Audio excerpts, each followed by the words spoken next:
E assim, meus irmãos, queremos então considerar nesta ocasião Jonas no ventre do peixe. O nosso sermão hoje vai se passar dentro das entranhas de um grande peixe. Um lugar fedido, um lugar de aflição, um lugar de morte, mas um lugar onde a graça de Deus também alcança. E queremos ver, meus irmãos, em primeiro lugar, o grande peixe.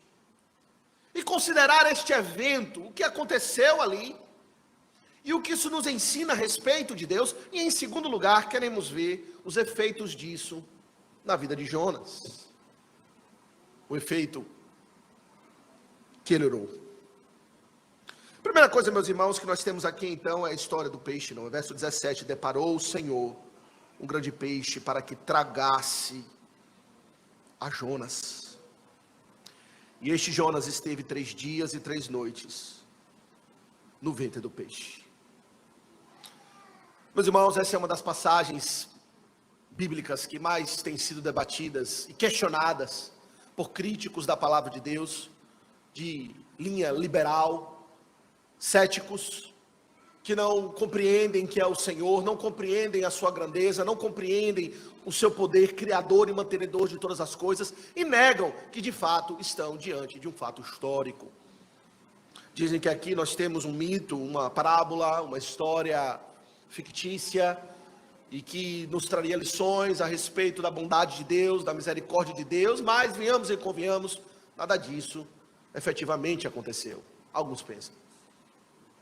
Alguns se lançam numa investigação científica, pensando se aquilo que aconteceu com Jonas de fato era possível ou não, e aí vão olhar as espécies de peixes que existem, as maiores de todas, e analisar a cavidade da garganta do peixe, se é possível engolir um homem inteiro como se fosse um comprimido, e se era possível cientificamente acontecer isso ou aquilo.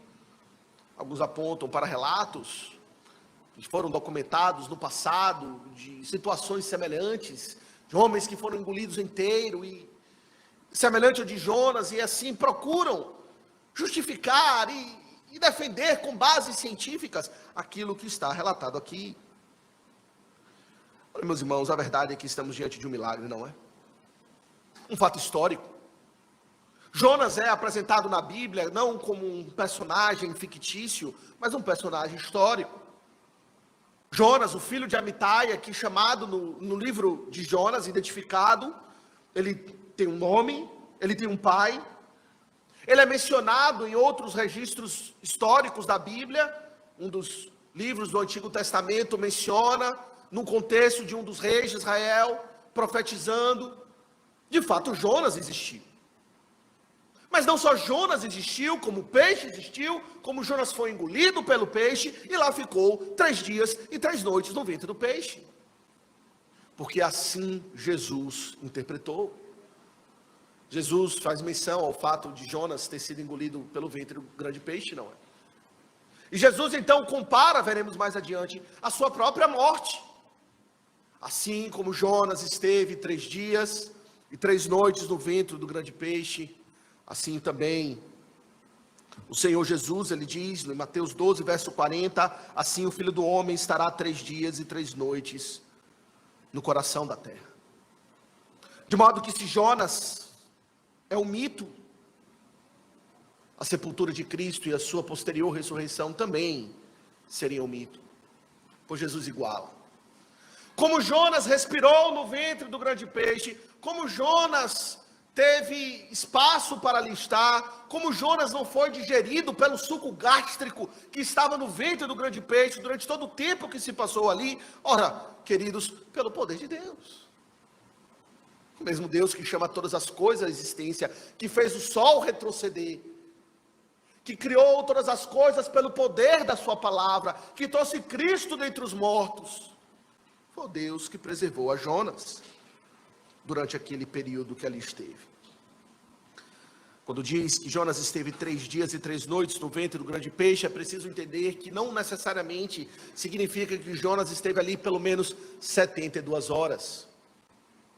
Pois a forma hebraica de mencionar os dias é distinta da nossa. Quando se quer falar a respeito da parte de um dia, não se faz isso, da forma hebraica, sem mencionar o dia inteiro. Então, muito provavelmente, Jonas esteve aqui um dia inteiro, e a parte de um dia, e a parte de outro dia. Assim como Jesus também foi à sepultura, à sexta-feira, então esteve o sábado inteiro na sepultura e ressuscitou na madrugada do domingo, de manhã, do primeiro dia da semana, e é dito que Jesus esteve 3 dias e 3 noites na sepultura, no coração da terra. De modo que Jonas esteve aqui certamente mais de 24 horas, um pouco mais do que isso, talvez, parte de um dia, o dia inteiro, a parte de outro dia, mas o fato, meus irmãos, 1 minuto sequer, no ventre de um grande peixe, certamente seria uma eternidade para nós. E ali Jonas esteve, pelo poder de Deus. E esse grande peixe, meus irmãos, eu diria que para nós nos ensina algumas coisas, primeiro a respeito de Deus. Este evento que aqui acontece, é em primeiro lugar, um monumento à soberania e ao poder de Deus.